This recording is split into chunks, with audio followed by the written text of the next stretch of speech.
Live.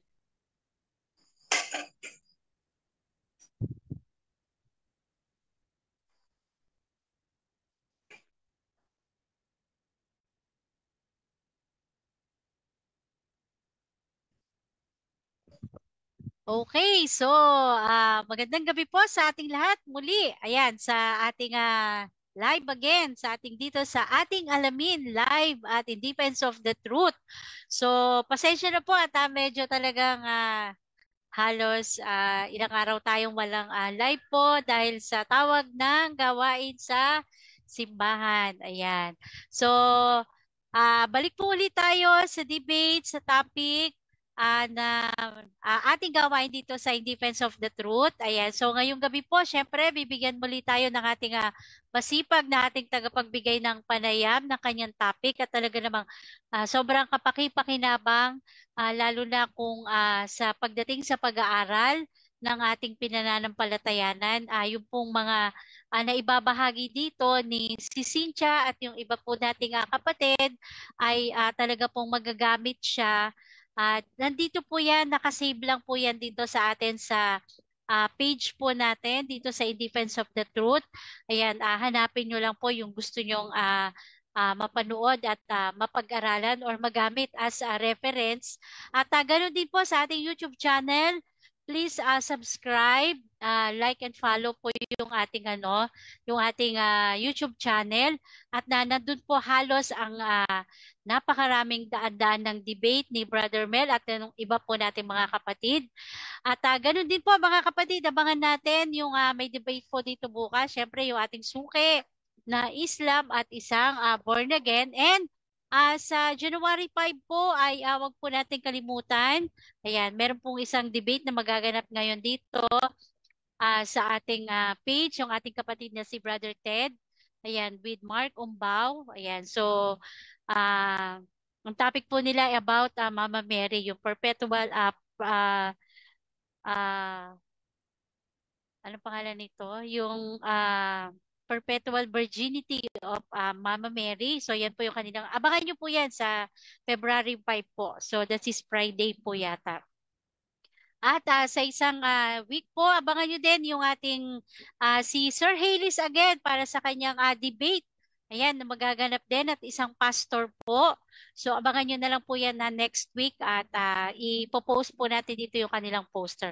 So yan po yung ating mga gawain. Balik tayo sa ating gawain. At ngayon po, syempre, ipagkakaloob sa atin ni si Cynthia yung pong sinasabi natin na the body of Christ. So what does the body of Christ mean in the Bible? So part 2 na po ito part 2 nung ating topic na ito. So napakarami pa po nating topic at talagang mapapakinabangan po natin lalo na po sa ating pananampalatayang Katoliko. So again, so si Cynthia, bigay ko na po sa iyo ang ating panayam. Okay po, napakagandang gabi po ulit sa ating lahat at yung part 2 na po ulit ng The Body of Christ ang aking babasahin. Next slide po, susunod. So ito na po yung letter C. Ano ba yung letter C? The Body of Christ, ibig sabihin yung sacrament. So sacramental, Eucharistic Body of Christ. Sa Genesis 14:18 to 19. So by the way, babasahin ko na lang po yung mga naka-highlight ng orange para po hindi na po tumagal. So yung nakikita nyo po dito, bread and wine, ay Melchizedek, King of Salem, brought out bread and wine. And sa Mark 6:32 to 44, feeding of the multitudes of the following verse po, Matthew 14:13 to 21, Luke 9:10 to 17, John 6:1 to 15, also Mark 8:1 to 10, and Matthew 15:32 to 39. So nandun yung take, bless, break, and give. So, pwede niyo po tingnan dito sa catholicresources.org Bible Eucharist yung details. So, then sa Mark 14:22-25 sa Last Supper. So, while they were eating, he took bread, said a blessing, and broke it and gave it to them and said, "Take it, this is my body." Then he took a cup, gave thanks, and gave it to them, and they all drank from it. So, this is my blood of the covenant. And sa Luke 24:30-35 sa Emmaus, he took bread, see the blessing, broke it and gave it to them. And then, dito ulit sa last part, then the two recounted what had taken place on the way, and so he was made known to them in the breaking of the bread. Next slide po, Sis Malu. So sa John 6:48-58, I am the bread of life. Your ancestors ate the manna in the desert, but they died. This is the bread that comes down from heaven, so that one may eat it and not die. I am the living bread that came down from heaven. The bread that I will give is my flesh for the life of the world. And then dito sa 53, Jesus said to them, Amen, amen, I say to you, unless you eat the flesh of the Son of Man and drink his blood, you do not have life within you. Whoever eats my flesh and drink my blood has eternal life. I will raise him on the last day, for my flesh is a true food and my blood is a true drink. Whoever eats my flesh and drink my blood remains in me and I in him. And then dito sa, it's also the one who feeds on me will have life because of me. This is the bread that came down from heaven, unlike your ancestor who ate and still died. Whoever eats this bread will live forever. 1 Corinthians 10:16-17. The cup of blessing that we bless, it is not a participation in the blood of, is it not a participation in the blood of Christ? The bread that we break, is it not a participation in the body of Christ? Because of the loaf of bread is one, many are one body, for we all partake of the one loaf. Next slide, please. 1 Corinthians 11:17-34. So, then it is not to eat the Lord's Supper. And part 2 is, he handed over, took bread, and after they gave thanks, broke it and said, this is my body that is for you. Do this in remembrance of me. In the same way also the cup after supper, saying, this is the cup of the new covenant in my blood. Do this as often as you drink it in remembrance of me. For as often as you eat this bread and drink this cup, you proclaim the death of the Lord until he comes. Therefore, whoever eats in the bread or drinks the cup of the Lord unworthily will have to answer for the body and blood of the Lord. Person, for anyone who eats and drinks without discerning the body, eats and drinks judgment on himself. And it was therefore, my brothers, when you came together to eat, wait for one another.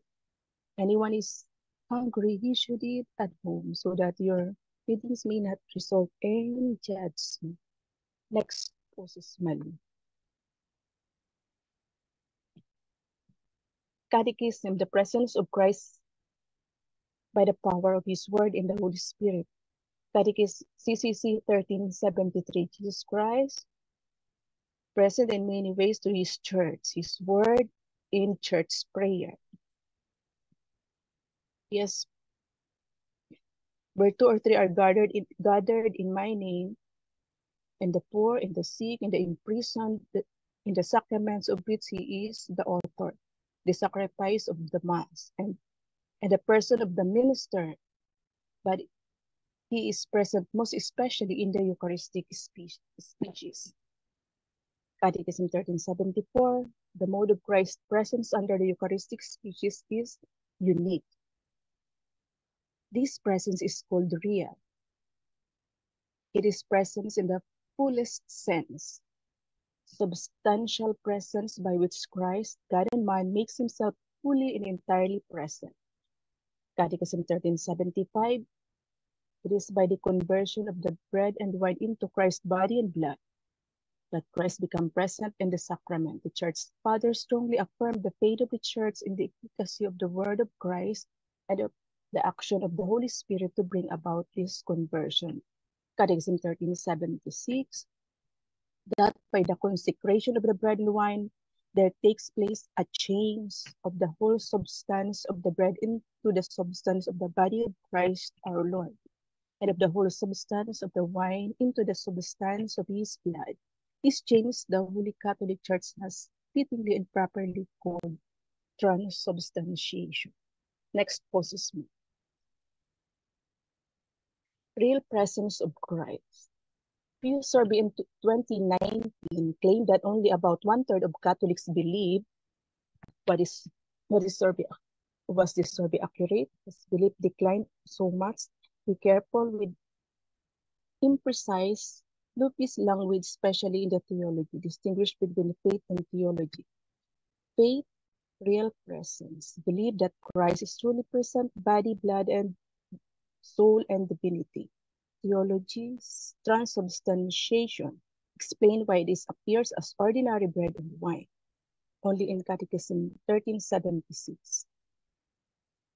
Next verses. Pew Research Survey in 2011 versus 2019, which of the more precise theological language, which of the following statement best describe the Catholic teaching about the bread and wine used for the communion? Number one, bread and wine really become the body and blood of Christ. The bread and wine are only symbols of the body and blood of Christ. Do you believe that in the consecration during the Catholic Mass, the bread and wine really becomes the body and blood of Christ?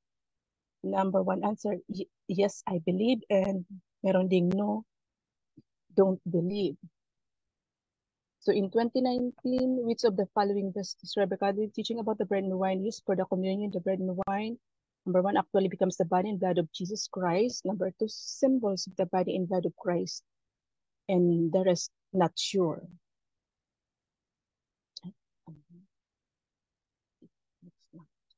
Letter D, the body of Christ, the church, is spiritual and mystical body of Christ, the one united church. In Romans 12:4-5, for us in one body we have many parts, and all the parts do not have the same function. So we, though many, are one body in Christ and individually parts of one another. In Galatians 3:26-28, for through faith you are all children of God in Christ Jesus. For all of you who were baptized into Christ have clothed yourselves with Christ.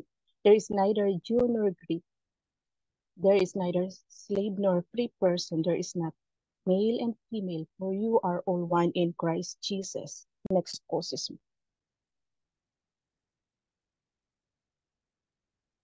The body of Christ Church in 1 Corinthians, as a body is one true, it has many parts, and all of the parts of the body, through many are one, so also Christ. For in one spirit we were all baptized into one body, whether Jews or Greeks, slaves nor free persons, all given to drink one spirit. Now the body is not a single, but many. Then if a foot should say, because I am not a hand, I do not belong to the body, it does not for this reason belongs any less to the body. Or if an ear should say, because I am not an eye, I do not belong to the body. Paragraph 20. But as it is, there are many parts, yet one body, the eye and the hand, the head and the feet, so that there may be no division in the body. If one part suffers, all the parts suffers with it.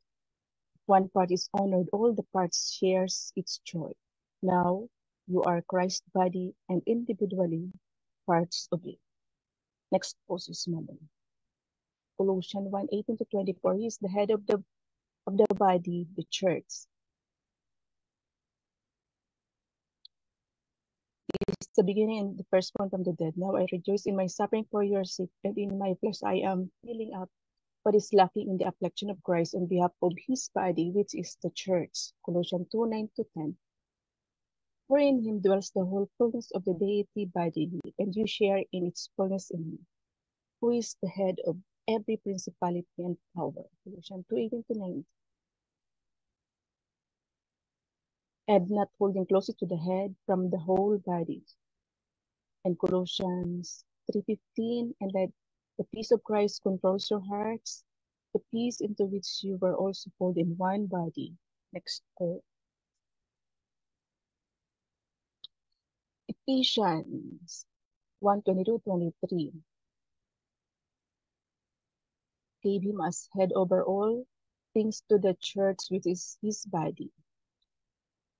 One new person in one body, household of God, a temple sacred in the Lord, a dwelling place of God in spirit, that the Gentiles are also co-heirs, members of same body,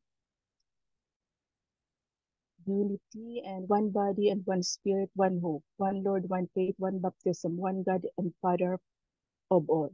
So, the church pa rin ang ibig sabihin nitong mga highlighted ko po dito sa following passages from the Bible po. Next po. Ephesians 5:21-33. Jesus Christ, the head of the church, the body of which he is the Savior. And dito sa just as Christ does for the church, because we are members of his body.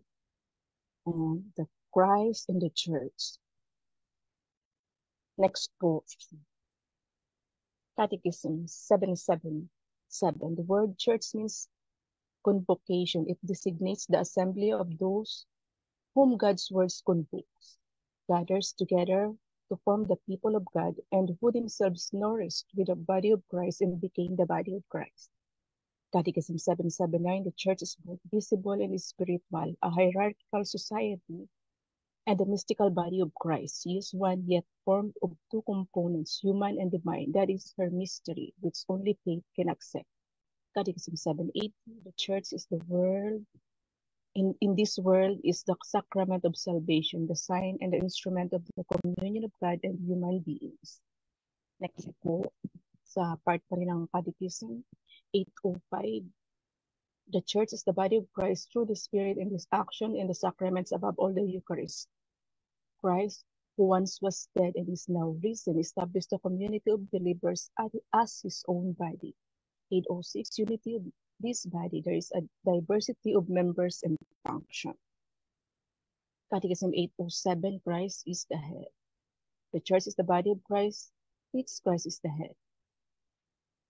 Catechism 808. The church is the bride of Christ. Catechism 809. The church is the temple of the Holy Spirit. The Spirit is the soul, as it were, of the mystical body, the source of its life, of its unity and diversity, in the riches of its gifts and charism. Next po. Words and communion, the body of Christ. Next po, sister. Fourfold presence of Christ in the liturgy. So, sa Vatican to Sacrosanctum Concilium. To accomplish so great a work, Christ is always present in his church, especially in her liturgical celebrations. He is present in the sacrifice of the Mass, not only in the person of his minister, the same now offering through the mystery of Christ, who formerly offered himself on the cross, but especially under the Eucharistic species. By his power, he is present in the sacraments, so that when someone baptizes, it is really Christ himself who baptizes. He is present in his word, since it is himself who speaks when the Holy Scriptures are read in the church. He is present, lastly, when the church prays and sings, for he promised, where two or three are gathered together in my name, there am I in the midst of them. Role of the tabernacle during Mass. Genuflect only at the beginning and at the end of Mass. Next. Eid, the body of Christ, our spiritual life. Spirit of Christ dwells in our mortal bodies. In 1 Corinthians 6:12-20.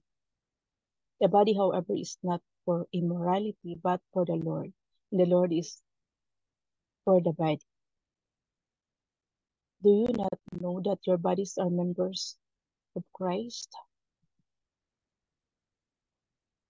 For the two it is, I will become one flesh. Do you not know that your body is a temple of the Holy Spirit within you, whom you have from God, and that you are not your own, for you have been purchased at a price. Therefore, glorify God in your body. Next point. Romans 9 to 17. The Spirit of God dwells in you. The one who raised Christ from the dead will give life to your mortal bodies. For those who are led by the Spirit of God are children of God. We call him Abba, Father. We are children of God, heirs of God and joint heirs with Christ. Next po.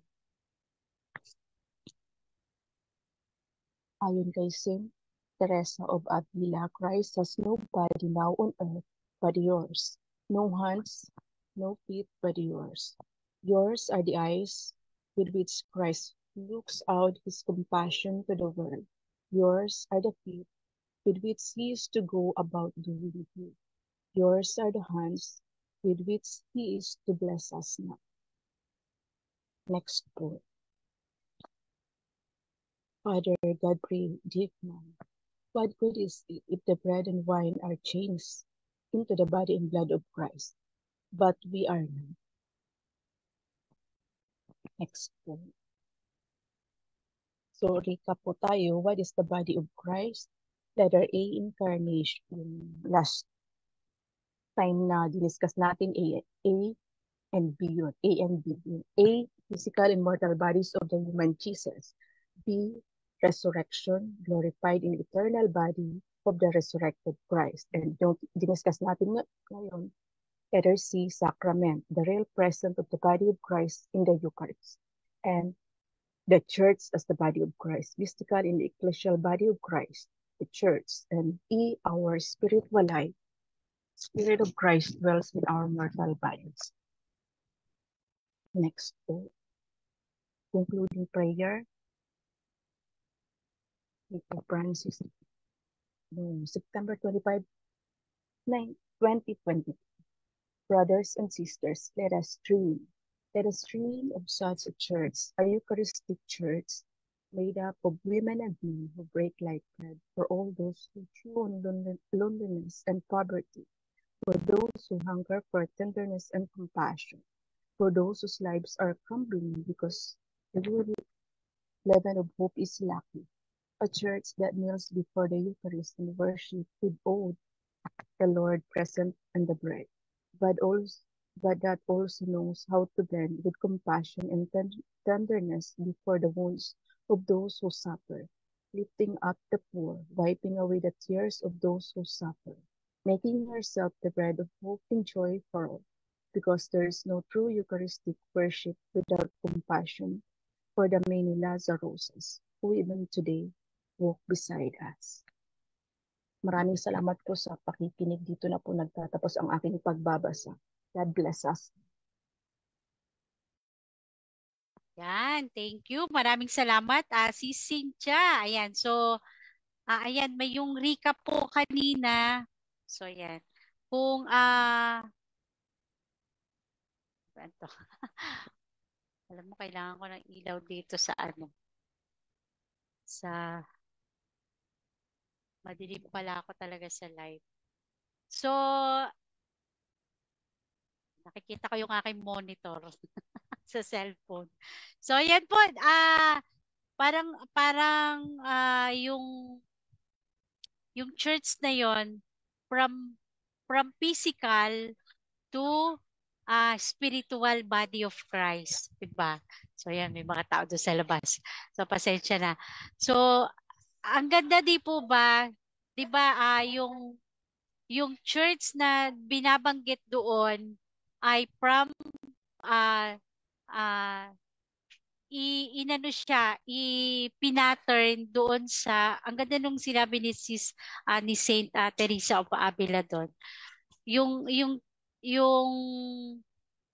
isang halimbawa, hindi siya halimbawa, kumbaga kung titignan natin, yung kabuuan ng Panginoong Hesukristo, yung kabuuan niya, which is yung sa yung pinakang ulo, yung ating Panginoong Jesus, at ang katawan ay nandoon yung kanyang parts o yung kanyang iglesia, yung body of parts niya. Magandang gabi po, si Presi Legaspi Rojas. Ayan, magandang gabi po.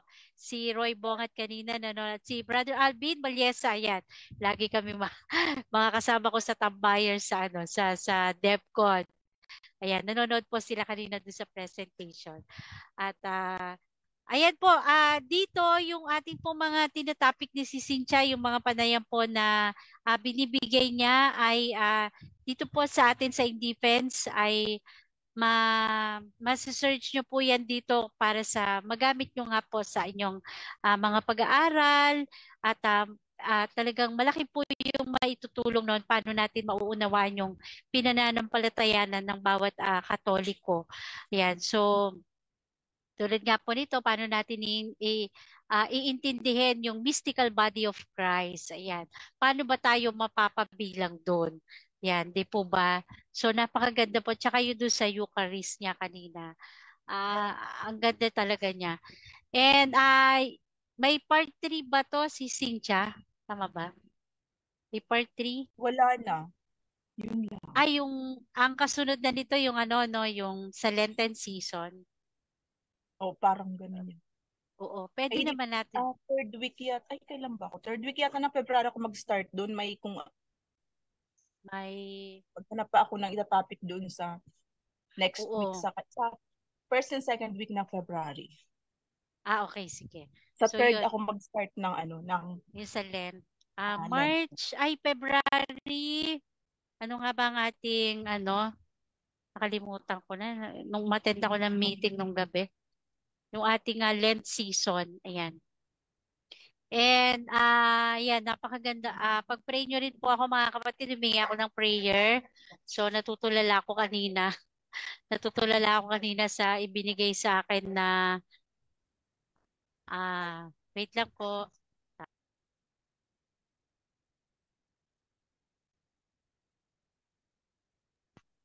Nagtatanong si Daniel. Isang, ewan ko kasi over kulang 400 prison yung pinasok ni Father Romel sa talagang sinubo kami dun sa So, ayan, pray na lang po natin din yung mga katulad ko rin na church worker po. Talagang nagbibiroan po kami kanina dito. Ang hirap din pala maging Katoliko. Tama ba, Bro Adelberto? Pero masaya, syempre, masaya. Parang debate lang yan Nakakasawa, nakakapagod mag-aral, nakakapagod lalo yung pagpaliwanag. Pero, nandun ka pa rin Kumbaga, patuloy ka pa rin naman. Nakikita mo yung sarili mo, nagpapaliwanag pa rin. Nakikita mo yung pagkatao mo, nakikipag-debate pa rin. Patuloy mo pa rin pinapaliwanag kahit na paulit-ulit, kahit paulit-ulit. Nakakapagod ang pagpaliwanag, pero kinakailangan po natin yon kasi lalo na kapag nakasaalang-alang ba yung katotohanan, kailangan mo talagang depensahan Wait lang. Sisnad.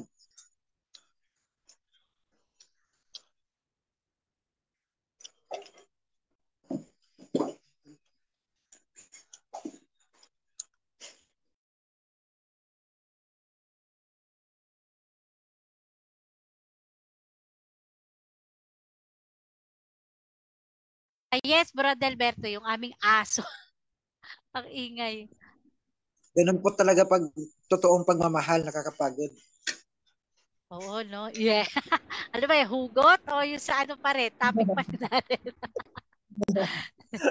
Hindi, totoo talaga. Katulad nito, syempre, parang yung kulang 400 na tao, parang paano mo siya, sabagay, sharing lang naman talaga. Tapos, yun dito sa atin Sisnad, dito. natapos. Ha? Opo, patuloy po. Ayun. Katulad natin dito, bakit tayo patuloy pa rin nagbibigay ng mga topic, patuloy pa rin tayo nag-explain, at patuloy pa rin tayong nakikipag-discussion sa mga kapatid natin parang paulit-ulit lang ba, paulit-ulit. Kasi parang dun mo nakikita, parang hindi mo naiisip sa sarili mo na talagang ang nakakaano kasi doon kapag kayo ba tinitira na, alam mo yung mga bagay na talaga parang pagka talagang halimbawa yung niyuyurakan na ba yung pananampalataya mo, hindi pwedeng hindi ka talaga mag-e-explain Hindi pwedeng hindi mo dedepensahan. Kahit na paulit-ulit din yung kanilang sinasabi, pero kasi nadadagdagan yung mga nagbibintang, talagang yung mga nadadagdagan yung mga yumuyurak sa pananampalatayang Katoliko.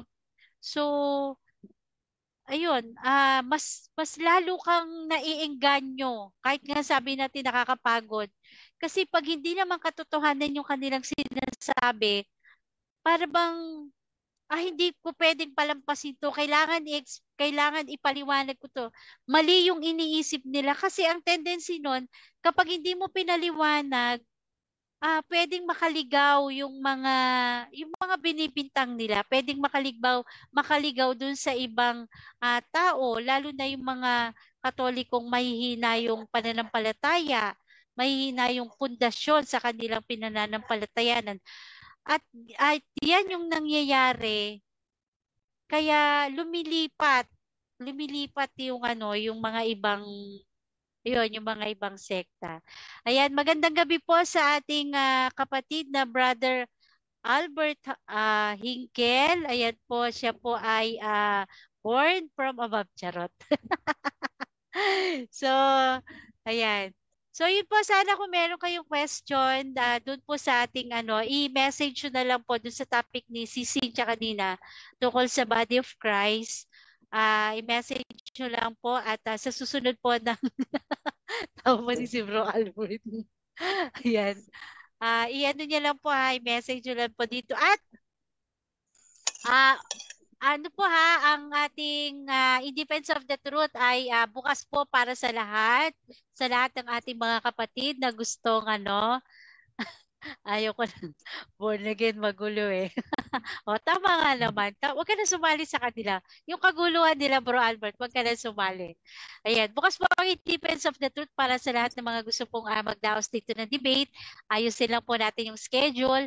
At kung gusto nyo pong yung ating mga kapatid na Katoliko, kung gusto nyo pong topic din dito, magpahayag, ay pwede po naman. Ayan.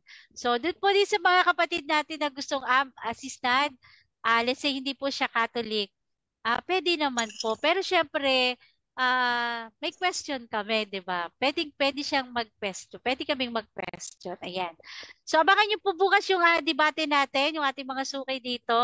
8:30 po ng gabi si Brother Ustad Ali Javier ng Islam po at si Pastor Cesar Baladad ng Church of the Firstborn. So, ang ingay po ng aming aso. So, ayan po, kung wala na po tayong ibang, ayan. So, magandang gabi po, Brother Roniel Verula. Ayan, thank you. Maraming salamat po. At sa lahat po nag-share kanina. So, kung wala na po tayong magiging tanong dun sa ating mga, dun po sa ating, sa ating, yes, okay siya, Bro Albert Alam mo naman. Ayan. Yes, Brother Alberto. Sis, natapik na ba natapik na ba ni Sis Cynthia yung sagot ng simbahan kung bakit pinapahintulutan natin yung maraming title ni Mary? Parang hindi pa si Cynthia. Ay, pwede Brother Alberto, ikaw na mag-topic mo. Bet mo?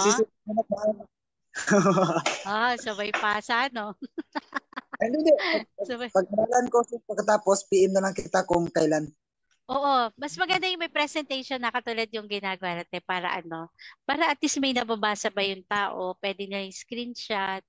Ayun. So, bagay, pwede rin naman nilang i-reviewin ulit dito sa atin at pakinggan nila. So, ayan. So, ah, abangan nyo po ha. Tapos, sa February 5, meron po tayong debate between Catholic and Bro Mark Umbao. Ayan, tungkol sa perpetual virginity of Virgin Mary. Abangan nyo po yan. And Sir Hailey's with Pastor. Pastor po yun. So, gagawan ko pa po ng poster. So, abangan nyo lang po yung post ko dito, yung ilang debate dito. And, syempre po, yung aking debate. Ayan. Gustong-gusto nila. Eh, wala lang, syempre. Bro Albert. Ba't na gustong-gusto nila sa independence? Yung dalawa, suki na eh. Ganun yun, suki-suki lang yun. Ayan. At abangan niyo po yung aking debate. Ayan, with Sis Jenny, Jenny B. Heramis. Heramis nga yata yun. Ayan, yung kadebate ko po dati doon sa Trinity. Meron po kami uling debate dalawa sa February 13. Ayan, abangan niyo po Sunday, February 13, about dietary law. So, ayan. Abangan nyo po yan at ipag-pray nyo po ako. Ayan. Alas 8 po yun ng gabi. Live din po dito sa atin sa In Defense of the Truth and syempre in collaboration with Russia TV. Ayan. So, naka-simulcast din po doon. At yan po yung mga debate natin at gawain natin abangan nyo po yan dito. And hinihiling ko po yung prayer nyo mga kapatid. Ayan. Kasi may apostolate po ako sa kulungan. Ayan. Magiging ano po ito for 3 months. Ayan. So sana po makaya ko. Ayan. Oo, syempre. Hindi. Second, ano ba yung nakalagay sa akin? Second, oo. Sa 1 month, kailangan matapos ko yung BBS 1. So, isang topic, isang araw. Hindi naman buong araw. So, yun. With certificate yun. So, tapos na silang makipag-usap sa BGMP at saka dito sa kulungan dito sa malapit sa amin. Yung dalawang yun. Natapos na sila. Nung matapos silang mag-meeting, pinatawag pala ko. Kaya lang, inassume na nila na syempre sa ministry ko talaga dadaan yon na kahit na hindi na ako kasama dun sa meeting, pero may final meeting pa naman dun yata, inilatag na lang sa akin kanina. At ayun, nalulumo ako. Joke lang. Kasi ang dami nun. Hindi ko alam kung paano nila Meron naman, kaya lang, parang ako talaga yung facilitator doon. So, localized lang naman yung speaker namin, kami-kami. Pero lahat ng mga nakatapos ng LFW, kailangan nakatapos ka ng LFW. Kasi kung kukuha ka pa ng speaker ng sa ibang so syempre kagastos pa kami doon. Sa ministry ko yun. I don't know lang. So, ayun. Yun. Pag-pray niyo po ako, talagang medyo mabigat na gawain po ito. Whole year round siya. So, pag natapos na yung ibabalik uli sa BBS, syempre kasi may pumapasok na bagong kulong. Naalala ko, ganyan din kami noon sa ayan. Ay, nandito siya kanina, Bro Albert. Kanina nanonood si Sir Manny. Ayan.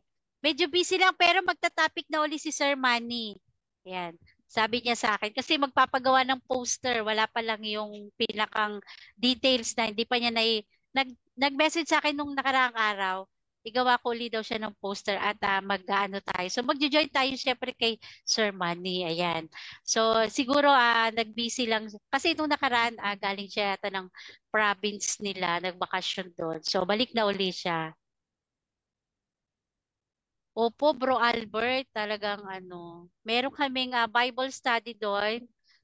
Nakakasana, syempre. At sisimulan sa February 14. Pero kasi kung CLSS, pero mas gusto nilang unahin daw yung, syempre, pag-aaral ng Bible. So, basic Bible seminar. Ayan. Opo, medyo, akala mo lang, Bro Albert. Minsan Bro Albert talaga narinig mo kanina yung sinabi namin. Minsan nakakapagod din kaya maging Katoliko.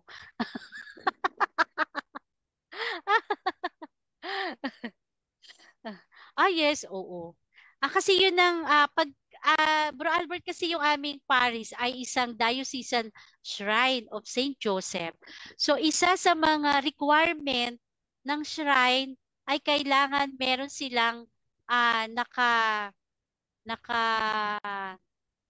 alam mo yung meron talagang apostolate, meron silang apostolate. So, meeting, nung nakaraan pa naman namin ito ginawa, pero ito yung pinakang specific na apostolate ng isang shrine doon sa pulungan yung ginawa ng aming parish priest. So, syempre, tulong-tulong naman po yun. Kaya lang yung facilitator ako, since ako yung koba, ayan. So, pag-pray niyo po ako, yun lang. Yung prayer lang po yung aking hinihingi. Parang salitan siya ngayon, tapos din sa susunod na Miyerkules, sa isang Miyerkules uli, salitan siya.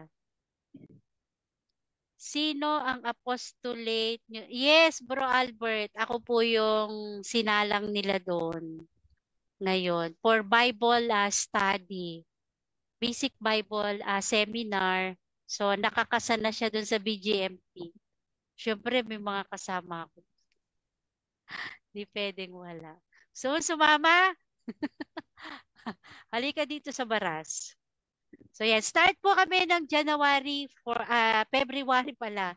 Valentine sa Valentine. Sasakulungan ako. Yan. So, ayan. After po nito talagang gagawa pa ako ng materials ko. Ipe-present ko pa yun kay Padre. Paano yung magiging daloy ng seminar. So, yes. So, Bro Albert, pray mo ako. Tsaka doon sa akin debate. Ayan. Wow! Ikaw na. Ayan. Tama yan, di ba? Kailangan meron tayong apostolate talaga eh. Oo, pwede naman. Oo, pwede. Pwede. Pwede kitang invite dito. Ikaw naman undercover Catholic eh, di ba? Undercover Catholic. Oo, pwede. Sa dito. Kasi ang simbahan naman namin ang nakikipag-usap dun sa Siyempre, para sa akin kasi Katoliko ka eh. Katoliko ka, hindi ka born from above. Hindi ka born again. Joke lang. Hindi, pero sa akin Katoliko ka. Yan, sobrang nipis lang ng kortina natin sa pinaniniwalaan natin ha. Yan, sobrang nipis lang, 'di ba? So yan.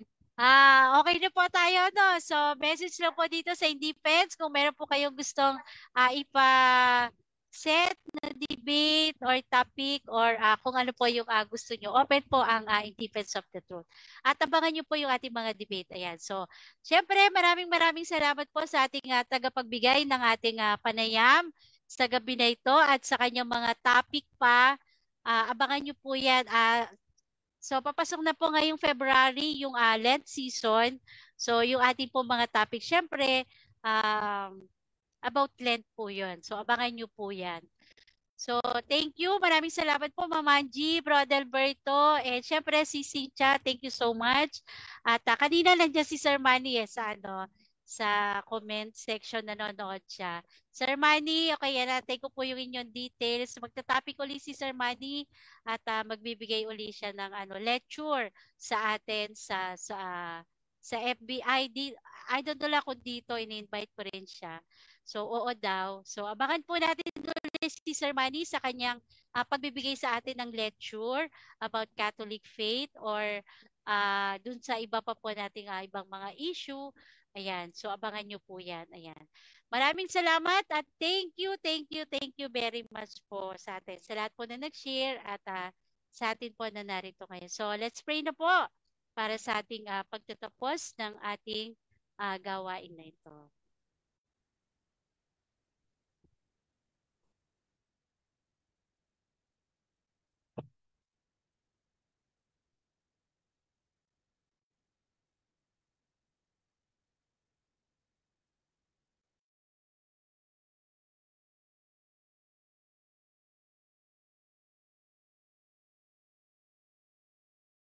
MG, nakamute pala ako. Sorry po.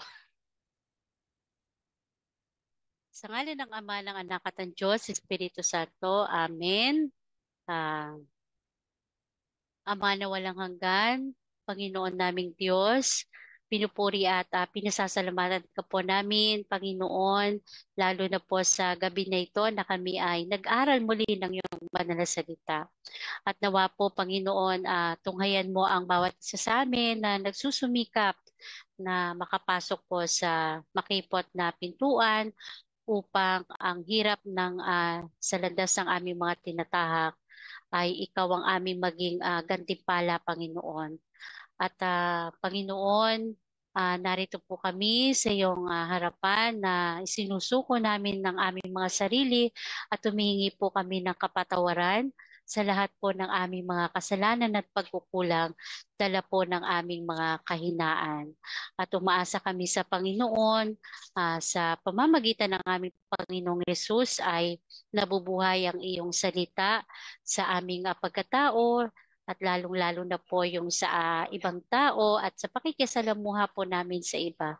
Gamitin mo po ang lahat ng aming mga sangkap sa aming katawan upang makapagbigay ng kapurihan sa iba at makapagbigay po ng maipaabot ang iyong pagmamahal, Panginoon.